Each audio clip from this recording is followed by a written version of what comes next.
കൊച്ചിയുടെ സ്വപ്ന പദ്ധതിയായ വൈറ്റില മൊബിലിറ്റി ഹബിന്റെ ഒന്നാം ഘട്ടം ഇന്ന് മുഖ്യമന്ത്രി നാടിന് സമർപ്പിക്കും. ഇതോടെ കൊച്ചിയിലെ ഗതാഗതക്കുരുക്കിന് ഒരു പരിധിവരെ പരിഹാരമുണ്ടാകുമെന്നാണ് പ്രതീക്ഷ. മൊബിലിറ്റി ഹബിനായി മനോരമ ന്യൂസ് മാസങ്ങളോളം നടത്തിയ ശ്രമം കൂടിയാണ് ഇപ്പോൾ ഫലം കാണുന്നത്. ഒരേ സമയം 35 ബസ്സുകൾക്ക് പാർക്കിംഗ് സൗകര്യമൊരുക്കുന്ന 7 ബസ് ബേകളാണ് വൈറ്റില മൊബിലിറ്റി ഹബിന്റെ ഒന്നാം ഘട്ടത്തിൽ പൂർത്തിയായിരിക്കുന്നത്. നഗരത്തിന്റെ വിവിധ ഭാഗങ്ങളിലേക്കുള്ള നിശ്ചിത ദീർഘദൂര ബസ്സുകൾക്ക് ഇനി ഈ ഹബിൽ നിന്ന് സർവീസ് തുടങ്ങാനും അവസാനിപ്പിക്കാനും സാധിക്കും. സിറ്റി സർവീസുകളും ഇവിടെ നിന്നാവും സർവീസ് തുടങ്ങുക. 2013 മാർച്ചോടെ മൊബിലിറ്റി ഹബ് എന്ന സ്വപ്ന പദ്ധതി പൂർണ്ണതോതിൽ പ്രവർത്തന സജ്ജമാക്കാനാണ് ആലോചന.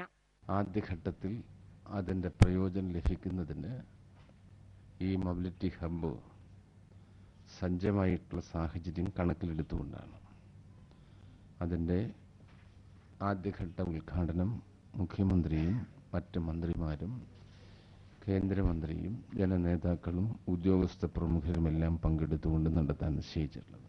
വാഹനങ്ങൾക്കുള്ള പാർക്കിംഗ് സൗകര്യം, ഫുഡ് കോർട്ട്, ടോയ്ലറ്റ് ബ്ലോക്ക് എന്നിവയാണ് ഒന്നാം ഘട്ടത്തിൽ പൂർത്തിയായിരിക്കുന്നത്. 15.83 കോടി രൂപ ചെലവിട്ടാണ് ആദ്യഘട്ടത്തിന്റെ നിർമ്മാണം പൂർത്തിയായത്.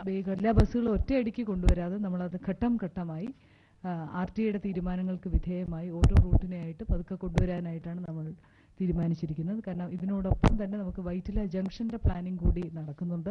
75 ഏക്കർ പ്രദേശത്തുയരുന്ന മൊബിലിറ്റി ഹബിൽ 6 ഏക്കറിലാണ് പ്രാഥമിക ടെർമിനൽ ഉയർന്നിരിക്കുന്നത്. 2 ഘട്ടങ്ങളിലായി 376.4 കോടി രൂപയാണ് വേണ്ടിവരിക. രണ്ടാം ഘട്ടം പൂർത്തിയാകുന്നതോടെ 2 ബേസ്മെന്റ് ഫ്ലോറുകളിലായി 750 കാറുകളും 1500 ഇരുചക്ര വാഹനങ്ങളും പാർക്ക് ചെയ്യാനുള്ള സൗകര്യമുണ്ടാകും.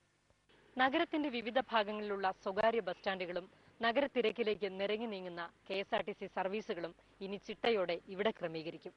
അങ്ങനെ വൈറ്റില മൊബിലിറ്റി ഹബ് കൊച്ചി നഗരത്തിന്റെ ഗതാഗത കേന്ദ്രമായി മാറും. ലേബി സജീന്ദ്രൻ, മനോരമ ന്യൂസ്.